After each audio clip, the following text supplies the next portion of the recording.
YouTube, what's going on? KT Medic here, and today is another Becoming Dad. Finally.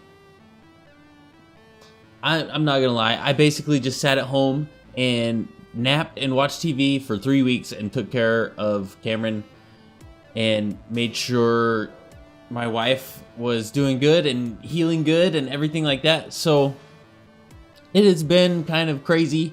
So I've had a lot of very little sleep, and right now I was gonna do something this week, like Tuesday or Wednesday, and with the baby and stuff like that, but my wife decided to go to La Mesa to see her parents on Tuesday because she still has a few more weeks off, and I was going back to work. I went back to work on Monday. I've been working all week, and she's been in La Mesa since Tuesday. So I didn't really know what I wanted to do for this video, but I think I've kind of come up with something, and maybe it'll help somebody out there. Because I don't know about you, but if you've ever had a child, then you will know that it is crazy difficult. You don't know what they want. They cry, they scream, they don't do things that you expect them to do, and then they do something that you don't expect, and then they throw up on you, and it's just crazy. But let's talk about some things that I learned in the past couple weeks of having a baby, and maybe it'll help somebody out that is about to have a baby or is thinking about having a baby. Maybe this will change your mind one way or the other, whichever is better for you at the moment. So I'm not saying don't have a baby, but I'm saying be prepared for a lot of, for lack of sleep, for lack of money, for your whole world just changes completely. And first of all, I want to say you will not sleep very much for the first few nights. The first couple nights I didn't sleep probably hardly at all until the day when people were around and they watched her because she didn't want to sleep. My eye is super red. Oh, my contacts were like killing my eyes. I had to take them out, but now my eyes are all red and gross looking. And it's cold outside. It's just terrible. But number one, you will not have sleep. Be prepared for that. Number two, you will not have time to do anything that you used to do, probably. Like, I haven't played Xbox hardly at all until this week. Actually, I haven't played at all until this week. We were gonna play a couple times when she was sleeping, but then we forgot that we had to wash the 5 million bottles that we have. That's not enough to go through an entire day. And you will do a lot of dishes, mainly bottles. You will buy a lot of formula. You will buy a lot of diapers. And our child is gigantic. She's already in size 1 diapers. I don't know when they're supposed to go to size 1 diapers, but the other ones were kind of small, and it seemed like they were rubbing her and making her kind of rashy. So we put her in ones that seemed to get better. So, ta-da! Just trial and error. That's basically all having a baby is. And it's kind of fun, and it's kind of like not fun at the same time because you don't know what you're doing. Like, you should have to pass a test to have a baby. I don't know if I talked about this before, but when we were in the hospital, we had the baby. They made sure she was okay at the little NICU station and put her on my wife's chest. And they hung out for a little bit, and I was like, oh, that's cool. And then after a little while, we held her, they wrapped her up and stuff like that. And then we moved up to the floor. They admitted her, and we were gonna hang out for a couple days because they have to watch you for a couple days, make sure everything's going good and stuff like that. So we get up there, and it's super late. It's like midnight or something like that, maybe later. Nurse comes in, checks her, does blood stuff, which kind of sucked, but it really didn't upset her as much as I thought it would. If I got poked in the foot by a little needle, then I would probably be pretty upset. But apparently it doesn't upset babies as much as you would think.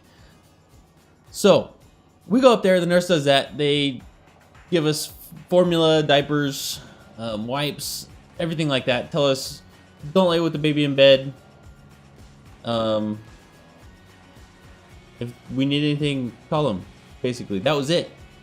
They didn't really explain anything. The one thing they did say is because Cameron was bigger, they wanted to check her every 2 hours, I believe. They wanted to check her blood sugar. So before I fed her, when she started screaming at me because she was apparently starving to death, every 2 hours, they would have to come in, do a blood draw, or prick her foot, and then test her glucose.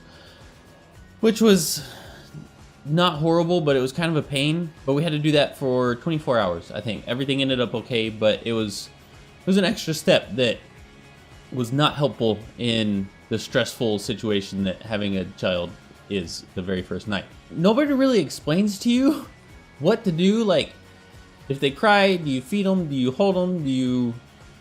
I mean, obviously you don't shake them. I've heard of some hospitals, they'll actually give you like a rattle, a baby rattle, that says, shake the rattle, not the baby, or something like that. Which is really funny, but it's kind of sad they have to do that because somebody would shake their baby. I've never wanted to shake my baby. I have to be careful how I say this. But sometimes she is really frustrating because you don't know what's wrong. They can't talk. They can cry. They can scream at you. And you just kind of go through this list of, are they hot? Are they cold? Are they hungry? Do they have a dirty diaper, a wet diaper? Are they in pain? Are they like laying on their arm? You just have to go through the list, and then something eventually will work and they'll be happy again and go back to sleep. So it's been crazy. I don't remember what number we're on. We're maybe 3.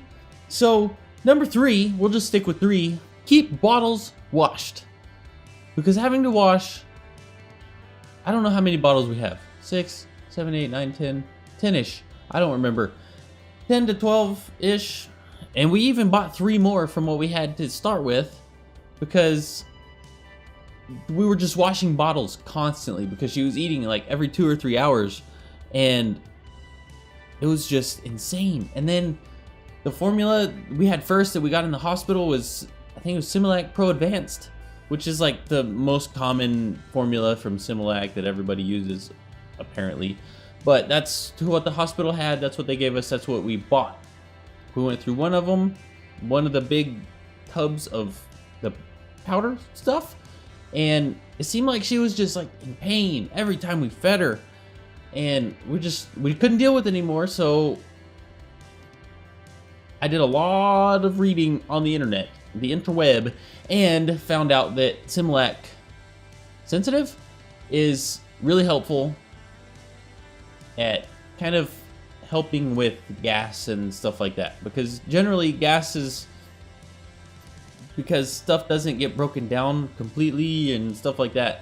Plus babies, they don't know how to work everything to get the gas out, and it just makes it that much worse because they just strain and strain and strain, and then it hurts more, and it just doesn't work. They don't understand, and they don't have the ability to make it come out the way that adults do, or even older children.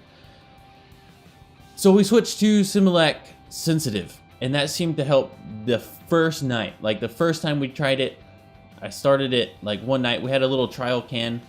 Started it that night. That can didn't even last all 24 hours. So it seemed to help. It wasn't like 100% better, but usually it takes about 5 days, 10 days to let their bodies get used to it and kind of get rid of the other formula. And it seems to be helping. Honestly, it seems to be helping a lot.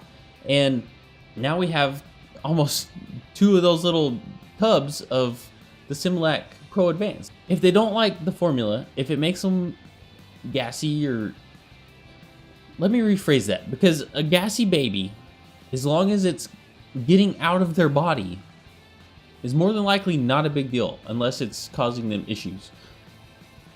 A lot of people, when I was reading, were saying that their baby was more gassy. I don't care if my baby is gassy, as long as it gets out of their body and they're not in pain because they have gas in their belly, then that's fine. They can do that all they want, or all she wants. So, I don't know. It seems to help, but it doesn't seem like she's lactose intolerant or has any kind of lactate allergy. So the sensitive is still milk based, and it's the proteins, or I don't know exactly what it is, but it's broken down partially, which in Pro Advanced it's not broken down at all. So it helps with the digestion and helps it get into their body and out of their body a little bit easier. They don't have to work quite as hard. So maybe in the future when she gets a little older, we can go back to the advanced, or kind of mix it in every few days or something like that. I don't know. We'll see. Maybe it'll be donated. I don't know. But if they don't like the formula, try a different formula. I know a lot of people switched brands and stuff like that, so try that. I would suggest not buying bulk formula until you find something after a week to 10 days that seems to be working. Yes, they're gonna cry. They're gonna be unhappy. But if it's a more of a constant thing, or every time you feed them, or they're throwing up, like projectile throwing up, it's like spit up, but spit up is just kind of like a dribble or just a little bit coming out of their mouth. Most of the time with burps, hiccups, stuff like that. If you lay them down too fast, that brings us to 4. So if you lay your baby down right after they eat, they don't have control over their body's sphincters like we do, or older children do. So whenever you feed them, their belly gets full, and there's a sphincter on the top of your stomach. A sphincter is basically a circular muscle. Don't think I'm talking about anything dirty now. Come on, circular muscle. There's one at the top of your stomach. So you feed them, and then you lay them down. Where do you think all that fluid that just got in their belly, their little belly, is gonna go? Up. If you lay them down. So what we found out is if you keep them upright, either like what I usually do is lay in the recliner, not lay, but sit and kind of lean back a little bit and put her on my chest. That way, 1, I can burp her, and 2, I can just leave her laying there for 15-30 minutes, and that has helped tremendously with her spitting up. Also, switching to the sensitive helped a ton. I don't think she spit up at all the entire first night, and as far as I know, she hasn't thrown up again at all since we switched to the sensitive, and it's been probably 2 weeks. So she's almost a month old now, and for the first 3 weeks, no, for the first 2 weeks, I know 2 weeks, maybe 3-ish, when she was on advanced, she like vomited 3 times, I think. It wasn't like consistent, it was spread out over those few weeks. So it wasn't like, we weren't really concerned about it too much, but we wanted to make sure it wasn't going to happen more or a lot. So I think it was just because she would get upset and her belly was hurting because she had gas. She couldn't get it out, and she would cry and scream and get worked up and stuff like that, and she would end up vomiting. So that's been helped a lot by the sensitive. Now, back to what we were talking about. 5, I think. We found out, now this may make some people a little bit upset, but whenever you have a baby, everybody wants to hold your baby. I want to hold my baby all the time. But you can't, because when you do that, it makes it to where they can't fall asleep unless somebody's holding them. Like the first few nights, yes. The first week, whatever. Like, comfort them when they're crying. But you don't have to pick them up every chance you get, like every time they make a noise or move or anything like that. Once they're a little bit older, that'll make it so much easier for them to be able to sleep by themselves and sleep in their crib and in another room, or fall back asleep if they wake up in the middle of the night when they're sleeping through the night. Basically, it builds their comfort, and they trust themselves more. They don't get freaked out. They don't cry and scream, and then they can just go back to sleep, and you don't have to worry about it as much. But whenever people or you pick them up every time they make a noise, they might not even be completely awake. Even if their eyes are open, or they just like look around for a second, a lot of times they'll just fall back to sleep unless they're hungry, tired, hot. Yes, babies will not go to sleep if they're really tired. Like, they can be overtired, and then they won't go to sleep. It's super hard to make them go to sleep. But some of these things, like if you pick them up when they, like as soon as they wake up and they just like make a little noise, then they're going to expect, and they're going to learn that whenever they make a noise, you'll pick them up. So they'll never want to be put down to go to sleep and everything like that. So whenever you're trying to put them down to go to sleep, like hold them, cuddle them, burp them, whatever you have to do. And then once they start falling asleep, try and put them down. Because then they learn to go to sleep by themselves. They don't have to be held. They don't have to be cuddled and everything like that to fall asleep. And that'll be tremendously helpful in the future for you, for your sanity and everything like that. 6? Maybe? I think we're on 6. We're going to go with 6. Number 6, like, babies have kind of a sign language that's just inherent to babies. They know what they want, what they need, and they have a way of showing you, but you have to pay attention. So, when babies are hungry, a lot of times they'll make a fist and they'll put their fist in their mouth or up by their face, and they'll like chew on their fist, or they'll have their mouth open and they'll be looking around trying to find basically a nipple. Like it's built into their brain to eat. That's how they eat. They look around. If you touch the side of their face, like their cheek, if they're hungry, they'll turn their head. Babies do it. That's just what they do. It's what they were born to do. And it's pretty cool. Number 7. This kind of goes with number 6, but whenever they get full, if you're not breastfeeding, well, even if you are breastfeeding, but if we're bottle feeding. So this is why I know this for sure. Breastfeeding may work a little bit different. I don't know. But whenever your baby gets full, most of the time their hands will be closed. That's just kind of how babies are. And whenever they start getting full, their face will relax, their shoulders will relax, their arms will relax, and then their hands will relax. Like they just get content, and they're just happy with life, and they just relax. And most of the time they just, which is really cool to watch it happen, because I've watched her do it in real time. Like her face, like a lot of times she'll like scrunch her face up and she'll be sucking on the bottle, and then her face will just start getting relaxed and she'll start dribbling milk out of her mouth. And then she likes to keep her hands up by her face a lot. My wife has done it like her entire life that I've known her. I've heard that when she was a baby, she did the same thing. So she likes to keep her hands up. Plus, when she was in my wife's belly, she didn't have a lot of room. So she was just kind of scrunched up in a little ball. So she feels safe that way. But I've watched her. She just relaxes and then passes out. She just goes into a baby coma and just she's done. And you can flop her arms around. You can just set her in her thing and her little swing or her bassinet or whatever. But make sure that you leave them sitting up for 15 to 20, 30 minutes or so.